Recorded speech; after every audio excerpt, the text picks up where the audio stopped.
भारत के स्वतंत्रता आंदोलन के इतिहास में कई घटनाएं ऐसी हुई जिन्होंने देश की आत्मा को झकझोर कर रख दिया।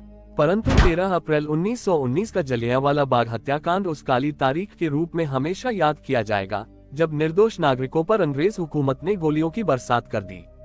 ये केवल एक नरसंहार नहीं था, बल्कि भारतीय जनमानस पर गहरा घाव था जिसने आजादी की लड़ाई को नई दिशा दी। इस घटना ने पूरे भारत ही नहीं बल्कि विश्व को भी झकझोर दिया।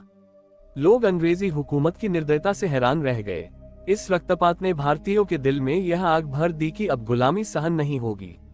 आइए इस दर्दनाक घटना को विस्तार से समझते हैं। 1919 में ब्रिटिश सरकार ने रॉलेट एक्ट लागू किया। इससे काला कानून कहा जाता था क्योंकि इसके तहत किसी भी भारतीय को बिना मुकदमा चलाए जेल में डाला जा सकता था।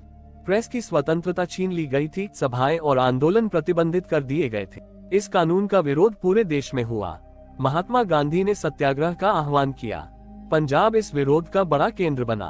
पंजाब के दो बड़े नेता डॉक्टर सैफुद्दीन किचलू और डॉक्टर सत्यपाल जनता को संगठित कर रहे थे। अंग्रेज सरकार ने इन्हें गिरफ्तार कर लिया और अज्ञात स्थान पर भेज दिया। इससे अमृतसर की जनता में गुस्सा और बढ़ गया। लोग शांति से प्रदर्शन करना चाहते थे, पर अंग्रेजों ने उन्हें अपराधी की तरह देखा। 10 अप्रैल 1919 को जब डॉक्टर किचलू और डॉक्टर सत्यपाल की गिरफ्तारी की खबर फैली तो हजारों लोग सड़कों पर उतर आए। भीड़ ने अंग्रेजी सत्ता के खिलाफ नारे लगाए, लेकिन इसी दौरान टकराव हुआ और कुछ स्थानों पर हिंसा भी भड़क उठी। रेलवे स्टेशन, डाकघर और टेलीफोन ऑफिस पर हमला किया गया। कई अंग्रेज नागरिकों पर भीड़ ने प्रहार किया। इन घटनाओं के कारण अंग्रेज अफसरों ने पूरा शहर दमन के शिकंजे में कस दिया। गवर्नर माइकल ओ ड्वायर और जनरल रेजिनाल्ड डायर ने शहर को सख्त सैन्य नियंत्रण में ले लिया। बैसाखी पंजाब का सबसे बड़ा त्योहार है। लोग खेतों की फसल काटने के बाद जश्न मनाते हैं। 13 अप्रैल को अमृतसर के जलियांवाला बाग में हजारों लोग इकट्ठा हुए। कुछ लोग बैसाखी का मेला देखने आए थे, कुछ लोग नेताओं की गिरफ्तारी के विरोध में शांतिपूर्ण सभा करने पहुंचे थे। वहां महिलाएं, बच्चे, बुजुर्ग सब मौजूद थे। जलियांवाला बाग चारों तरफ से दीवारों से घिरा हुआ स्थान था। उसमें केवल कुछ संकरी गालियां ही अंदर बाहर जाने के लिए थीं। दोपहर बाद लगभग 4 बजे जनरल डायर लगभग 90 सैनिकों के साथ वहां पहुंचा। उसके पास गुरखा, बलूची और सिख रेजिमेंट के सैनिक थे। वे मशीनगनें और राइफलें लेकर आए थे। डायर ने बिना किसी चेतावनी के आदेश दिया, फायर। गोलियों की बरसात। सैनिकों ने भीड़ पर गोलियां बरसाना शुरू कर दी। लोग भागने की कोशिश करने लगे, लेकिन तंग गलियों के कारण बच निकलना असंभव था। कुछ लोग गोलियों से बचने के लिए दीवारें फांदने लगे, परंतु वहीं ढेर हो गए। कुछ लोग पास के कुओं में कूद गए ताकि जान बचा सकें। बाद में उन्हीं कुओं से सैकड़ों लाशें निकाली गईं। बच्चे अपनी माताओं की गोद में ढेर हो गए। पूरा मैदान चीख पुकार और खून से भर गया। कहा जाता है कि लगभग 10 मिनट तक 1650 गोलियां चलाई गईं। सैनिक तब तक गोली चलाते रहे जब तक उनका गोला बारूद लगभग खत्म नहीं हो गया। अंग्रेज सरकार ने आधिकारिक संख्या 379 मृतक और लगभग 1200 घायल बताए, लेकिन भारतीय नेताओं और प्रत्यक्षदर्शियों के अनुसार 1000 से अधिक लोग मारे गए और 2000 से अधिक घायल हुए। ये केवल हत्या नहीं थी, बल्कि इंसानियत पर हमला था। गोलियां थमने के बाद जलियांवाला बाग का दृश्य भयावह था। जगह जगह लाशें पड़ी थीं। कुओं में शव तैर रहे थे। घायल लोग कराह रहे थे, पर किसी को मदद की अनुमति नहीं थी। अंग्रेज अधिकारियों ने घायलों की सहायता रोक दी।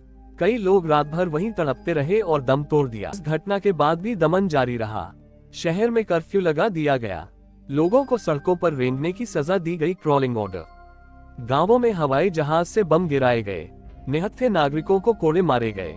पंजाब की धरती अंग्रेजी जुल्म से कराह। जलियांवाला बाग हत्याकांड की खबर आग की तरह फैली। महात्मा गांधी ने ब्रिटिश हुकूमत से सहयोग वापस लेने, नॉन कोऑपरेशन का निर्णय लिया। रविंद्रनाथ टैगोर ने ब्रिटिश सरकार द्वारा दी गई सर की उपाधि लौटा दी। कई नेताओं ने अंग्रेजों के खिलाफ और कठोर आंदोलन की मांग की। दुनिया भर में इस घटना की निंदा हुई। ब्रिटिश संसद में भी इसे लेकर तीखी बहस हुई, परंतु औपनिवेशिक मानसिकता के कारण जनरल डायर को तुरंत दंड नहीं मिला। हत्याकांड की जांच के लिए ब्रिटिश सरकार ने हंटर कमीशन बनाया। जनरल डायर ने अपने बयान में कहा, मैं भीड़ को सबक सिखाना चाहता था। अगर और मशीनगनें होती तो मैं उन्हें भी चलाता। उसके इस बयान ने ब्रिटिश सत्ता की क्रूर मानसिकता को उजागर कर दिया। हालांकि बाद में डायर को सेवा से हटा दिया गया, पर उसे कोई कठोर दंड नहीं मिला। प्रतिशोध, ऊधम सिंह का बलिदान। इस नरसंहार ने कई युवाओं के दिल में आग भर दी। उनमें से एक थे शहीद ऊधम सिंह। उन्होंने प्रण लिया कि इस अत्याचार का बदला लेंगे। 1940 में लंदन में ऊधम सिंह ने पंजाब के गवर्नर रहे माइकल ओ ड्वायर की गोली मारकर हत्या कर दी।